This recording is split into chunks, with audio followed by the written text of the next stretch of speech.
It's Fred And Linda. with New Venture, New Day. Day 6 of our Westward Ho journey. And where did we go? We went to Mesa Verde National Park. We driven by it before, going the other direction and didn't stop. And today we spent, we must have spent a good 5 hours there anyway. Yeah. Yeah, and there is so much to see. You haven't been to Mesa Verde, or even if you have and you want to go back, it is well worth the time. Very interesting. And we picked up a lot of good sights for you to see that we want to share with you in this video. If you're ready, let's wind down up the curvy road to the top of the mesa. Yeah. Let's get started. Our hotel was located conveniently on the east side of Cortez, and pull out of the parking lot and start our roughly 9-mile drive to the park entrance to Mesa Verde.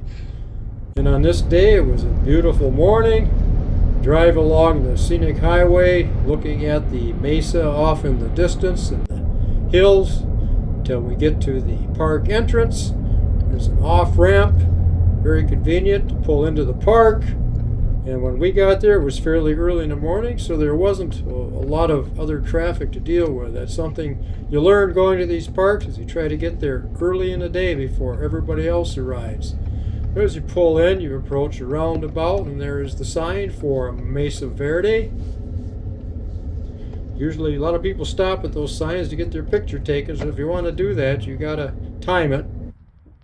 After entering the park, you can take a road from a roundabout to head up into the park at the park entrance, or if you want to stop first and get tickets or get more information, there is a visitor center off to the east.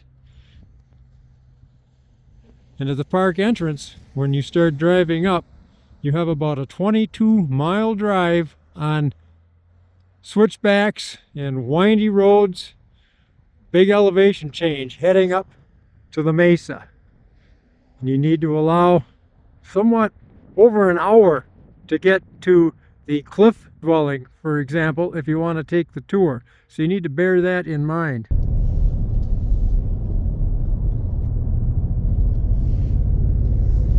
What you're seeing here is some random footage of the drive to the park area, and there are some really spectacular views along this drive, but as you can see, you're constantly doing switchbacks, and you can almost see yourself coming and going as you are driving this road.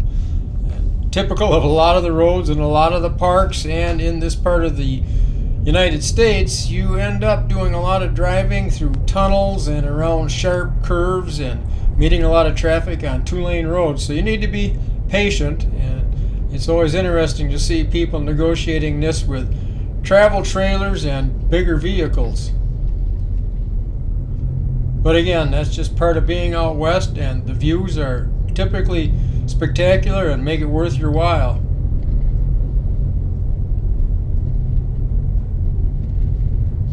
A lot of rocks.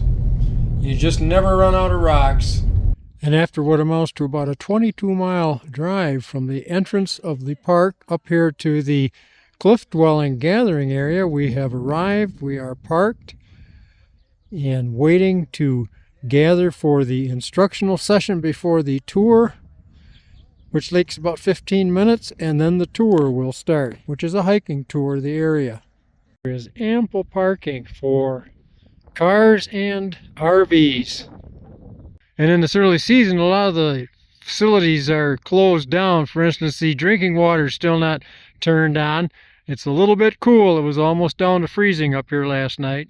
And there are restroom facilities up here at the tourist site, as well as a couple of restroom stops along the way up. Our tour starts at 9. We needed to be here at 8:45, so we're here well in advance. We are here at right about 8 o'clock right now, so we're talking with people and getting ready to gather our stuff and head on down to the meeting area to meet with the ranger. And when you get here early, you can park right at the entrance. We'll be meeting at this observation area at the start of the tour. Fabulous views of the canyon. Down below, The cliff dwellings that we're going to be seeing on the hike. It's about a 45-minute walking tour. And over here,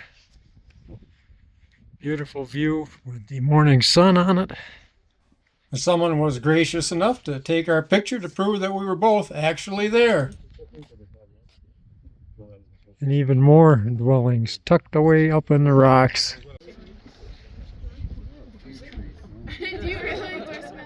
And then finally, after an informational and safety session with the ranger, it was time to begin the walk down to the dwelling site. Starts out easily on this nice paved trail, and you work your way along that.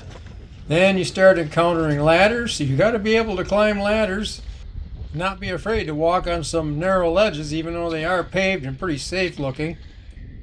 We reached the spot first and waited for everyone else to show up and accumulate to listen to the talk, instructional and informational session given by the ranger before we actually went through the site. Things to watch for, things to recognize. Very interesting talk. Then we all slowly proceeded to walk through the dwelling area. Views, and here are the rest of the people coming from the gathering area. The ranger explained a lot of the things we were looking at. Very fascinating, looking at the layers of this and how it evolved over time and got a little more sophisticated till they finally had blocks that they laid up. Very fascinating. The pits they used where they gathered and stored things, cooked, met.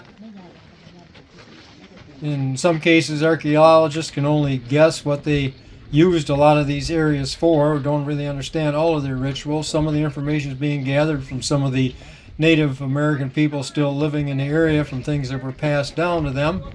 So like this kiva would be taken care of and be a part of a particular clan. Very, very good lecture given by the ranger, explaining a lot of this and answered a lot of questions. And there's the next group forming to come through, so we need to move on and start walking up the trail back up to the top. And that's an interesting walk as well. Start out with a nice trail and go by a few more things.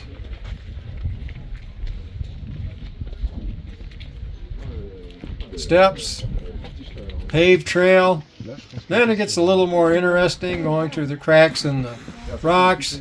Some makeshift steps that are built in there. Gets really narrow at points. Work your way up the steps, and you can see there are quite a few ledges. Ladder, and then you make it to the top. And it was time to head back out on the road. Here we drive through an area that was burned out a couple of years ago, up on top of the mesa. And remember, this is where people farmed and lived. And you get beautiful views as you drive along on the roads up on the top of the mesa. There are different routes to take, well marked. Here is the main area where there are restrooms. There's a gift shop, a restaurant, and there is an area where you can go and get a lot more information, kind of a museum, an informational area, an auditorium that they have an ongoing video presentation talking about Mesa Verde. A lot of artifacts that have been recovered over the years in cases and throughout the building. You can take a look at. You can take a walk behind the building and look at some more views of different dwellings. There are several dwellings along here on both sides of the canyon. Again, most of this is very easy walking, very nice. You could do a lot more walking than we did, but we wanted to keep moving on and get a look at all of the different views in the park and not just concentrate on one spot. And everywhere you go, you look and there are more dwelling sites. And to really learn more about it, you need to visit the park and take a look at it. We got here at 7:30, beautiful sunny day. Took our tour of the cliff dwelling, and now 11:30 in the morning, and we have snow squall.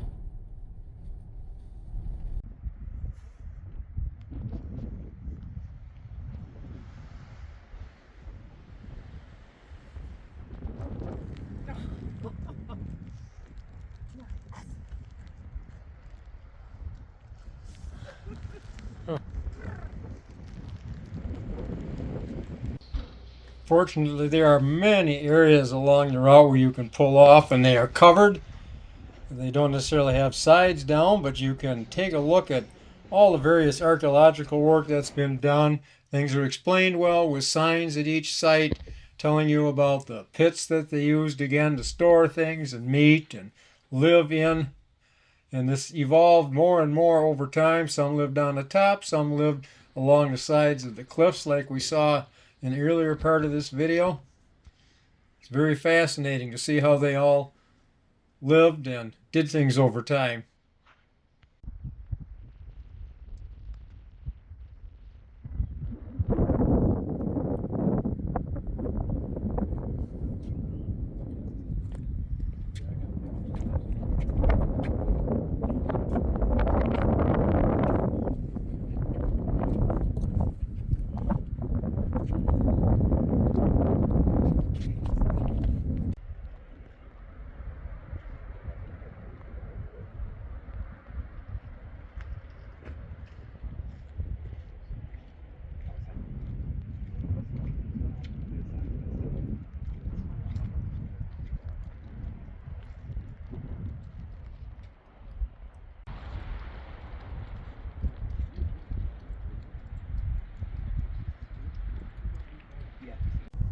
Here is a view from across the canyon now, looking at the site we visited this morning, the dwelling site.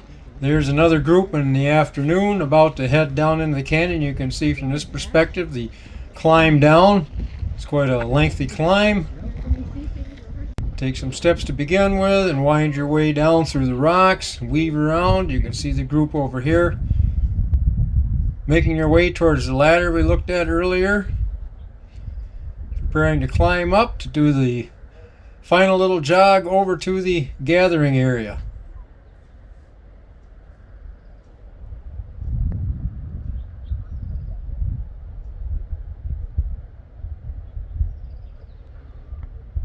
There's a lot to see up on the mesa. Driving is very easy. We made almost all the stops at the pull-offs and the parking areas and even doubled back on a couple, and now we are leaving the park. You can see the plane down below headed back to Cortez as we're nearing the exit to the park.